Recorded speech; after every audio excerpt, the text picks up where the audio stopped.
இந்த பீலையாம் என்ன சொல்ற, இன்றைக்கு இரவு இங்கே தங்கி இருங்கள், கர்த்தர் எனக்கு சொன்னபடியே உங்களுக்கு என்ன செய்வேன் சொல்லுவேன். இப்ப ரொம்ப கவனிக்கணும், பீலையாம் யார்? தேவனை அறிந்த ஒரு தேவ மனுஷன்.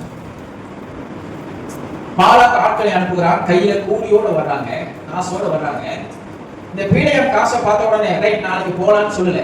கவனிக்கணும், நாளைக்கு போலாம், அவன் காசு மேல ஆசைப்பட்டான். ஆனா அவனுக்குள்ள ஒரு எண்ண ஓட்டம் இருந்தது. அந்த எண்ண ஓட்டம் என்னன்னா, அவன் எதையுமே கர்த்தர் சொல்லாம செய்ய மாட்டான். பீலையாம் கர்த்தர் சொல்லாம என்ன மாட்டான், செய்ய மாட்டான். பாலாக்குடைய ஆட்கள் வருகிறார்கள், பிரபுக்கள் வருகிறார்கள்.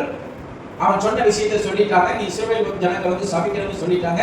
ஓகே, நாளைக்கு கிளம்புவோம் அப்படி சொல்லல, இன்றைக்கு இரவு தங்கியிருங்கள், கர்த்தர் எனக்கு சொன்னபடியே நான் உங்களுக்கு உத்தரவு சொல்லுவேன் சொல்லிட்டார்.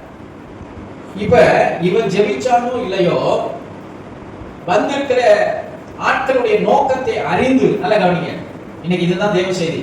வந்திருக்கிற மனுஷனுடைய தவறான நோக்கத்தை அறிந்து தேவன் பீலையாமிடத்தில் பேசுகிறார். ஒரு நிலையா சொல்லுங்க.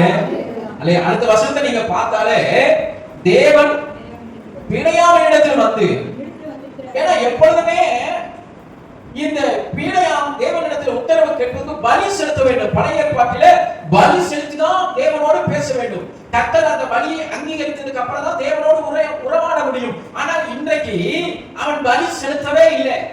பலி செலுத்தற்கு முன்னாடியே தேவன் பீலையாமிடத்தில் இறங்கி வந்து பேச ஆரம்பித்து விட்டார். காரணம் என்ன என்று சொன்னால், தன்னுடைய ஜனங்களை சபிப்பதற்காக ஒரு கூட்டம் ஆயத்தப்பட்டுக் கொண்டிருப்பதை அறிந்த தேவன், அவன் தேவனிடத்தில் வருவதற்கு முன்பாக, ரொம்ப கவனிக்கணும், அவன் தேவனிடத்தில் வந்து பலி செலுத்தி தேவனிடத்தில் போகலாமா வேண்டாமா என்று கேட்பதற்கு முன்னவே தேவன் பீலையாமை சந்திக்க வந்து விட்டார். ஒரு அல்லேலூயா சொல்லுங்களேன், சத்தமா சொல்லுங்க அல்லேலூயா.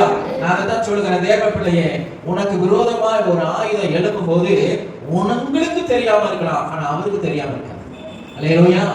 அவருக்கு தெரிய ஆரம்பிக்க. நான் சொல்லுகிறேன், ஒரு பிரச்சனை உங்களுக்கு விரோதமா எழுப்பி வருதுன்னா அந்த பிரச்சனை வானத்தையும் பூமியை உண்டாக்கின தேவனுக்கு தான் தெரியும்.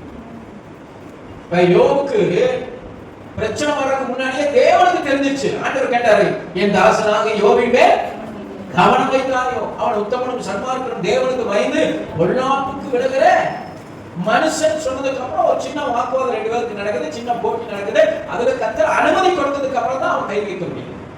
அப்போ இங்கே பீலையாம் தேவனை சந்திப்பதற்கு முன்பாக என் தேவன் பீலையாமை சந்தித்து விட்டார். அல்லேலூயா. என்ன சொல்றாரு?